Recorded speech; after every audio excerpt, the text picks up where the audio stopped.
guys, my name is Byron. I'm one of the youth pastors on the team. This session is going to be covering all and everything one nights. I want to cast vision over a couple of things before we dive into the meat of what I'm talking about. And those are two things.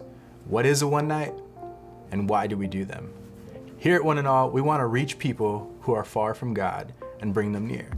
And our church as a whole always talks about this idea of a one life, someone who you're intentionally hanging out with, doing life with, that doesn't know Jesus. And the goal is to eventually invite them to come hear about him. So what is a one night? It's a place where students are challenged to invite their one lives. Why do we do them? Because they line up with the church value of reaching people who are far from God and bringing them near. And you might be thinking, great, that's what a one night is, and that's why we do them. But how do I know if I'm being a successful leader? And it's pretty simple, but I'm gonna give you a 30,000 foot view of what that might look like, but then we'll unpack it as we walk through this course. We want students to belong before they believe. Creating an experience where they can be seen, loved, and known for who they are before anything else. And we can do that by always building relationships and helping them take their next steps. I'd love to unpack that with you by painting this picture of what the flow of the night looks like. And it starts with the leader huddle. And I know Joseph talked about it a little bit. It starts at 6:15. And yes, this is something that you're expected to be at. During this time, leaders can build relationships with each other and just take a deep breath before the night even begins.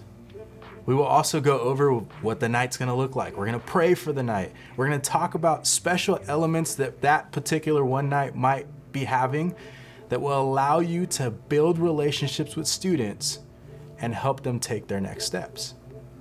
But once the huddle's over, you're expected to get out of the room, leave the fireside room, go to the patio, and hang out with students for the next part of the night, which is our pre-service hangs. And that's roughly from 6:30 to 7. We want you to take advantage of this time to build relationships with students.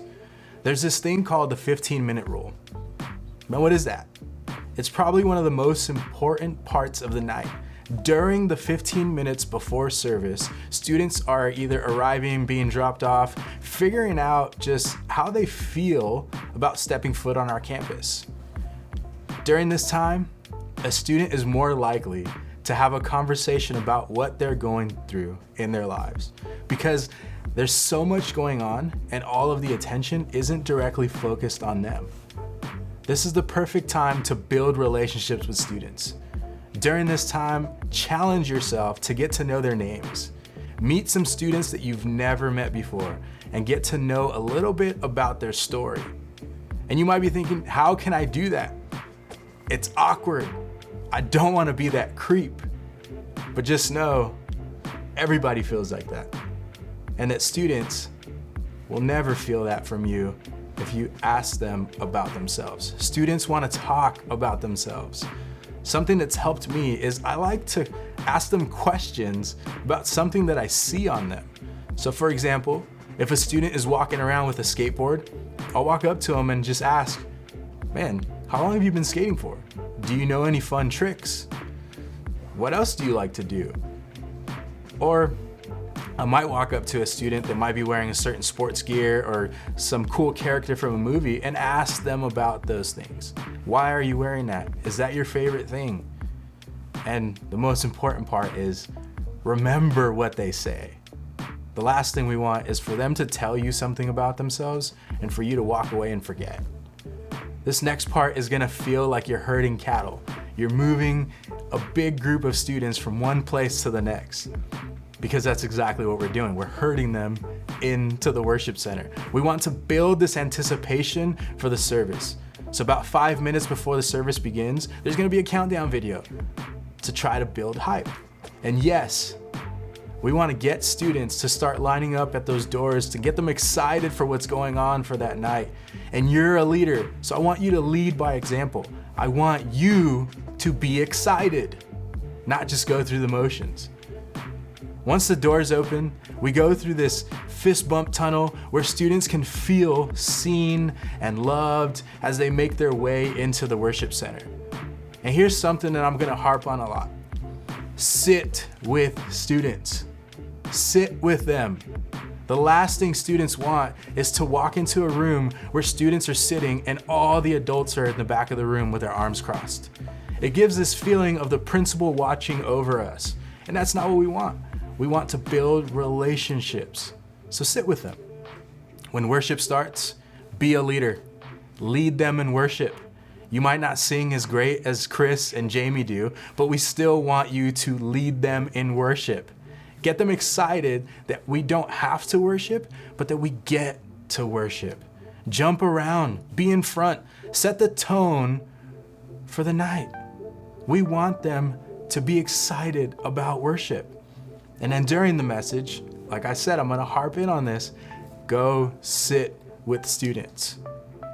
Don't be afraid to tell them to be quiet. And that doesn't have to be as hard as it sounds, because since you should already be sitting with them, it could be as simple as a tap on the shoulder, a little nudge, just to let them know, hey, I see you. Everyone else is trying to focus in on this. This is important. There's some people around you that want to hear about what God has to say. Again, sit with them, because while you're sitting with them, you're subconsciously building relationships with them. And by building those relationships, that allows for you to be ready to pray for them during the response moment after the message. And this is why remembering names is so important. I don't want to ever have a moment where a student walks up to you and they've shared their story with you and you forgot everything that they had to say. That way you can pray for them by name. I think there's so much power in praying for someone specifically by name. And this is where you can help them take their next steps, whether that's getting connected to a group because it's their first time, or you're just figuring out, man, what is their next step in this journey with God? Because you've built relationships with them, you know they need to be baptized. They're not serving. How do I get them to take their next steps? And when that's all over, we move into our post-service hangs. And that's usually kind of runs until about 9:15, 9:30, just depends on how much fun we're having. But this is where the fun element happens. The inflatables, the food, all the crazy stuff that we've got planned for the night. And although it's a space for fun and celebration, we want you to remember that 15-minute rule, because it'll come up during this time.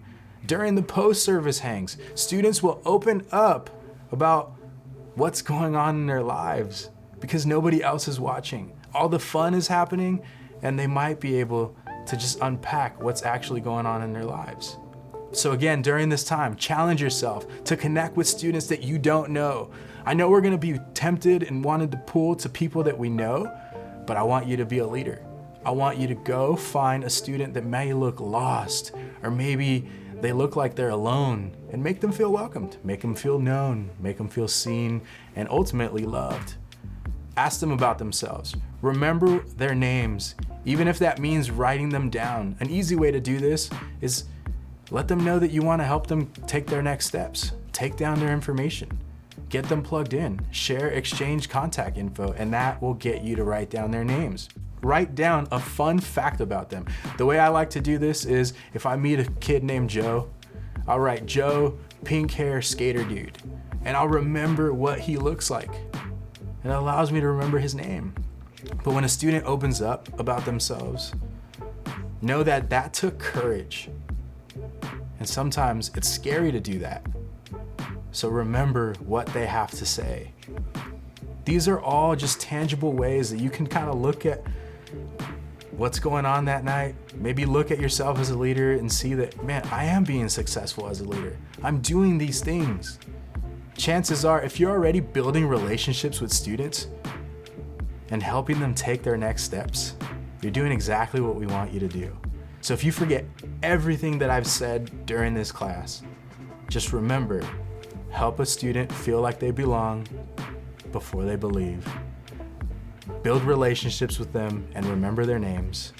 Ask them about their lives and remember what they say.